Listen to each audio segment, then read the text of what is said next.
Okay, so I'm just going to follow up on some things regarding differentiability from what we were doing. Okay, so in my y equals, first off, I'm going to check in my mode, make sure that I am in radian mode, which I am, and then I'm going to graph the function x cosine 3x. And who knows what the last thing is that we graphed on our calculator, so let's just hit zoom 6 so that we can see that graph in our normal -10 to +10 window. So as you can see, this is quite the roller coaster ride that we have going on here. However, I do not see any places that it looks like I have any corners or cusps or vertical tangent lines or discontinuities. Therefore, that leads me to believe that it's probably going to be differentiable everywhere. So let's take a look at where x is equal to 2. So what I'm going to do is I'm going to zoom in. I'm going to choose option number 2, and I'm going to go over to where x is equal. Whoops. Try that again. Zoom in, and I'm going to move my cursor over towards where x is 2. Oh, not too far.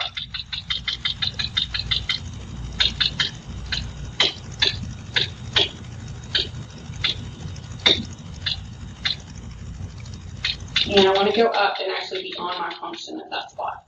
So then I'm going to hit enter, and I'm going to zoom in there. Now, notice, it's still a roller coaster ride, but it's not quite as exciting of a roller coaster ride. But again, I still don't see any corners or cusps or vertical tangent lines or discontinuities, particularly here at x equals 2. So I'm thinking that I'm probably going to be able to evaluate the derivative there.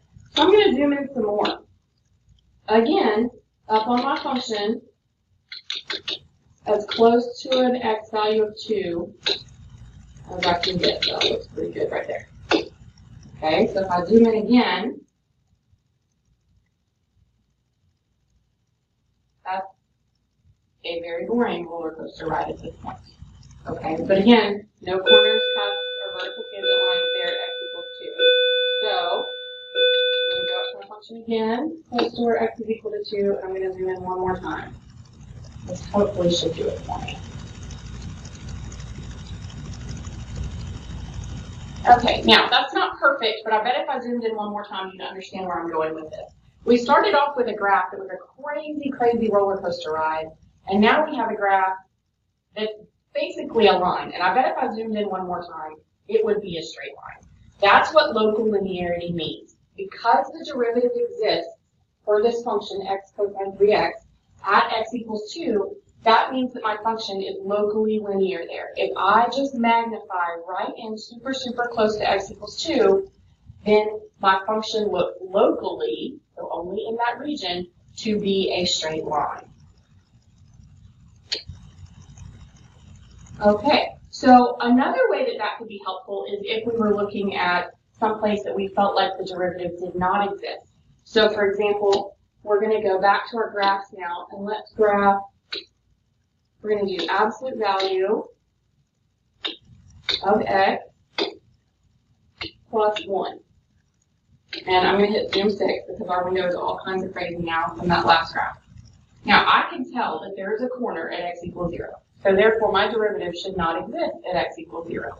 Well, if I use the same approach that I just used with the x cosine 3x graph, and if I zoom in on my function at x equals 0, if the derivative does not exist there, then that means that my graph should never become locally linear. Well, I zoomed in one time, and my graph doesn't look any different than it did the first time. So I'm going to zoom in again. My graph still looks the same as it did the first time. So hopefully you're seeing the picture here that it doesn't matter how many times I zoom in at x equals 0 here on this graph, it is never going to end up looking like a straight line because my function does not become locally linear at x equals 0 because there's a corner there. Okay?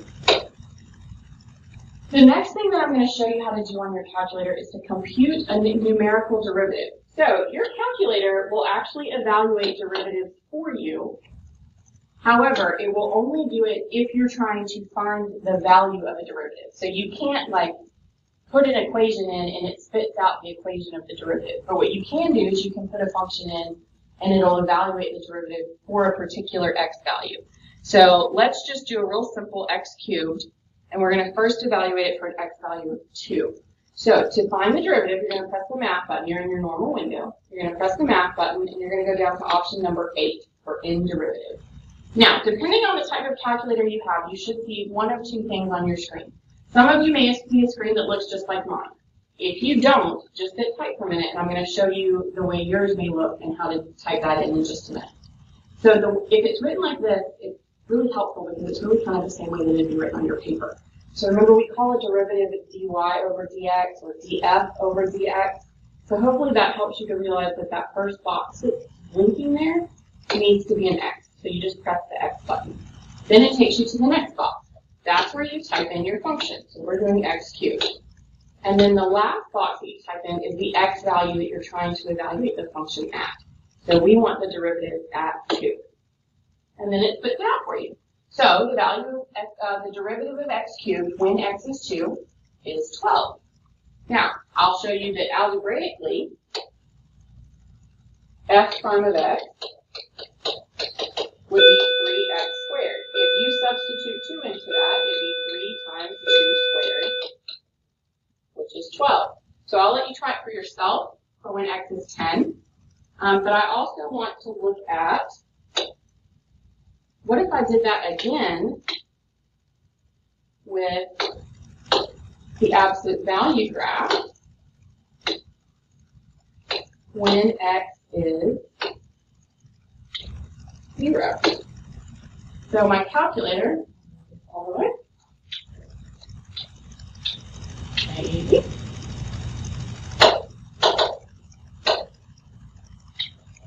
Okay. So my calculator tells me that the value of that derivative is 0.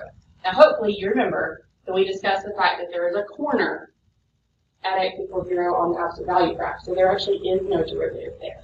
So your calculator can be misleading. Sometimes it will give you answers when there's really not an answer.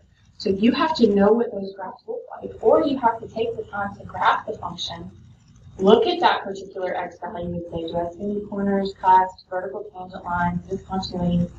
Should there even be a derivative there? So you can't always trust your calculator on these. You do need to verify by looking at the graph as well there. Okay. So going back to what we were looking at here then. Oh, I was going to show you if you had the old operating system. So let me see.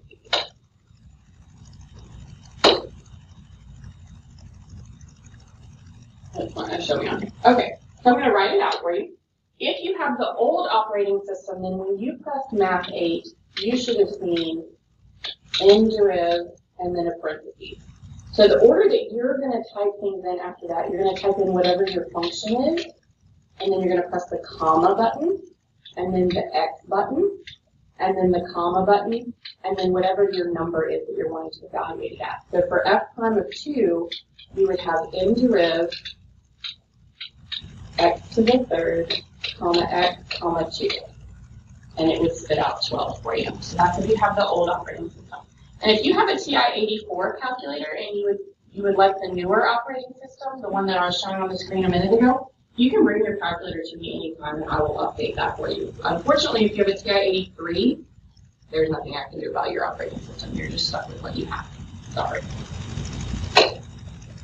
Okay, so the last thing that I want to talk about is the intermediate value theorem. We've already talked about this once with continuity.